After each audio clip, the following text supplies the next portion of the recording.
Hello and welcome to Do It Yourself channel. Today I will show you where to find the option and how to make our mouse scroll speed faster in Samsung Galaxy S24 Plus phone. So when we have a physical mouse accessory connected to the phone, we can change some options.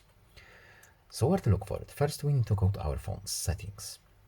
Then in settings we need to go to general management options. Next to the mouse and trackpad, and here we have the options for our mouse. At the top, as you can see, we have pointer speed. Here is the wheel scrolling speed that we are interested in, and a few other options.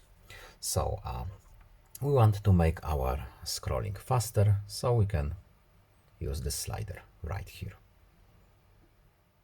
And that's all. I hope this video is helpful to you. Please leave a like and subscribe. Have a nice day and see you in the next video.